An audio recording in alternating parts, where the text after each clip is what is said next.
Hay años que marcan la historia, ¿verdad? Pero pocos, poquísimos, lo hacen de una forma tan radicalmente opuesta como 1948. Para la gente que vive en la misma tierra, este año significa dos cosas, que no podrían ser más distintas. Vamos a ver por qué. Para unos es el año de la creación, el momento en que nace el Estado de Israel.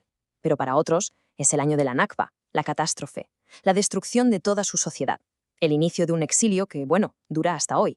Y ojo, no es que sean dos historias que corren en paralelo, no, son las dos caras de la misma moneda. Y para entender algo del conflicto actual es que es fundamental, es vital comprender cómo se llegó a esta dualidad. A ver, para desentrañar lo que pasó en el 48, no podemos empezar en ese año. Sería un error. Tenemos que irnos bastante más atrás, varias décadas.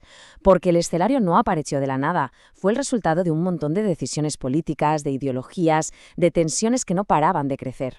Todo empieza a finales del siglo XIX. El sionismo nace en Europa como un movimiento nacionalista que busca crear un Estado judío.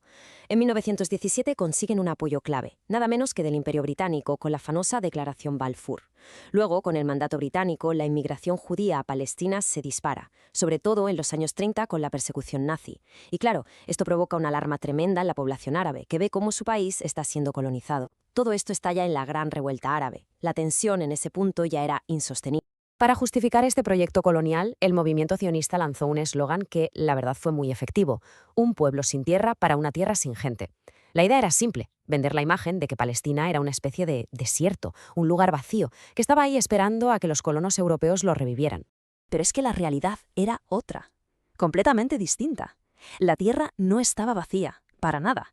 Estaba habitada por cientos de miles de árabes palestinos. De hecho, en 1947 todavía eran 2/3 de la población.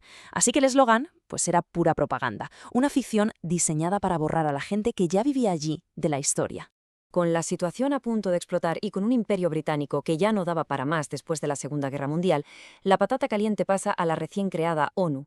¿Y cuál fue su solución? Pues dividir la tierra. Fijaos en los datos de justo antes de la partición porque son reveladores. La población judía era 1/3 del total y poseían menos del 7% de la tierra. Es clave tener estos números en la cabeza porque lo que propuso la ONU a continuación fue, como poco, sorprendente. El plan de partición de la ONU le daba al futuro Estado judío el 56% del territorio y además las tierras más fértiles. A la mayoría árabe, que eran 2/3 de la gente y dueños de casi toda la tierra, se les daba solo el 43%. Para los palestinos y el mundo árabe, esto no era justo, esto era directamente una expropiación con sello internacional. El liderazgo sionista, por su parte, aceptó el plan. Pero, claro, leamos esta cita de David Ben-Gurión, que luego sería el primer ministro de Israel. La escribió 10 años antes. Revela toda la estrategia. Aceptar era solo una táctica. La partición no era el final, era solo el primer paso para una futura expansión. La idea de quedarse con todo el territorio ya estaba ahí. Y así, la votación en la ONU provocó celebraciones en la comunidad judía y una indignación total, absoluta, en la comunidad árabe. Ese rechazo fue la chispa que encendió una guerra civil, meses antes incluso de que intervinieran los ejércitos de los países árabes vecinos. Y es justo en este periodo, entre que la ONU vota y se crea oficialmente Israel, cuando se ejecuta la parte más brutal y sistemática de la Nakba. Esto no fue un daño colateral de la guerra, para nada. Fue una operación planificada. El instrumento para esta operación fue el llamado Plan Dalet, una estrategia de la Haganah que era la principal milicia sionista de la época. Oficialmente lo vendieron como un plan defensivo, pero muchos historiadores hoy en día lo describen como lo que realmente era, el plan maestro para la limpieza étnica de Palestina. El lenguaje que se usaba en las órdenes del plan Dalet que han analizado historiadores como Ilan Pappé es explícito. No hablaban de asegurar, hablaban de letajer, limpiar, tashmid, destruir y legaresh, expulsar. Las palabras, no dejan mucho lugar a la imaginación sobre cuál era la intención. El historiador israelí Benny Morris, que ha estudiado esto a fondo, lo resume con una crudeza brutal. Para él, la expulsión no fue tanto un crimen de guerra como una necesidad para crear un Estado judío. Era, según él, elegir entre destruir o ser destruido. Y desde su punto de vista, la elección correcta era destruir. El plan Dalet no solo se basó en órdenes de expulsión. El terror fue una herramienta fundamental. Masacres como la de la aldea de Deir Yassin, llevada a cabo por milicias sionistas, allí asesinaron a más de 100 civiles, la mayoría mujeres, niños y ancianos. Esto generó una ola de pánico por toda Palestina. El mensaje era clarísimo: O huís o este es vuestro destino. Y el mensaje funcionó. Este testimonio lo deja claro. Las noticias sobre las atrocidades corrían como la pólvora. El miedo fue el principal motor del éxodo. La gente no se fue de sus casas porque quiso, huyó para salvar la vida. La expulsión de las ciudades de Lida y Ramle es quizá el ejemplo más claro de una operación de limpieza étnica dirigida desde arriba del todo. Primero, Ben Gurión da la orden. Según Rabin, hizo un gesto con la mano y dijo «sáquenlos». Segundo, los soldados van casa por casa y obligan a entre 50.000 y 70.000 personas a irse a punta de pistola.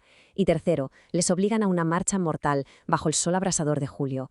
Cientos, si no miles, murieron por el camino de sed y agotamiento. La guerra acabó en 1949. Ganó Israel. Pero para los palestinos, la catástrofe no había hecho más que empezar. Ese éxodo se convirtió en un exilio permanente, y sus consecuencias, bueno, definen la región hasta el día de hoy. El resultado en el mapa es muy revelador. El plan de la ONU, que ya era muy generoso con el proyecto sionista, les asignaba el 56% de Palestina. Pues bien, después de la guerra, Israel controlaba el 78%. El Estado árabe que se había proyectado quedó reducido a 2 trozos de tierra aislados, Cisjordania y la Franja de Gaza. Y el coste humano fue devastador. Más de 750.000 refugiados, cientos de pueblos borrados del mapa.